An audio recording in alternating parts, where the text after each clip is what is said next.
नमस्कार दर्शक बंधु प्रकाश टीवी आपण मन स्वागत करुच्ची आउ किछि गुरुत्वपूर्ण खबर को। आज सेप्टेम्बर 4 बुधवार 2024 केबे सरीब सुभद्रा योजना पाई आवेदन। उपमुख्यमंत्री देले बड़ सूचना। सुभद्रा योजना पाई सेप्टेम्बर 1 तारिख आवेदन आरंभ होईछि। एही योजनार लाभ पाइबा पाई अंगनवाड़ी केन्द्र, ब्लॉक ऑफिस, मो सेवा केन्द्र और जनसेवा केन्द्र देखा मिली असंभाला भिड़। आउ एहारी मध्यरे गतकाली मध्य सुभद्रा पोर्टाल उन्मोचन करा जायछि। तेबे लोकमाने फॉर्म पूर्ण करुथिले मध्य एबे दाखल आरंभ होई नाही, जहाकु नै उपमुख्यमंत्री प्रभाती परिड़ा कहिसंती आसंता काली अर्थात 4 सेप्टेम्बर संध्यार सुभद्रा योजना फॉर्म दाखल आरंभ हेबो। सुभद्रा योजना फॉर्म पूर्ण परे फॉर्म सहित आवेदनकारी को केवल आधार कार्ड नकल दाखल करने हेबो।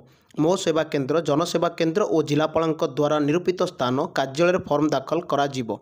अन्यपटे एही योजनार लाभ पाइबा पाई लोकमाने भिड़ जमाउथिबा केवल किछि लोक आवेदन शेष होइजिवो बोली कही अधिक भयभीत करुथिबा नजर आसीछि, जहाकु नै उपमुख्यमंत्री प्रभाती परिड़ा कहिसंती शेष पर्यंत शेष हिताधिकारी पैसा पाई नांती से पर्यंत आवेदन प्रक्रिया चालू रहिबो।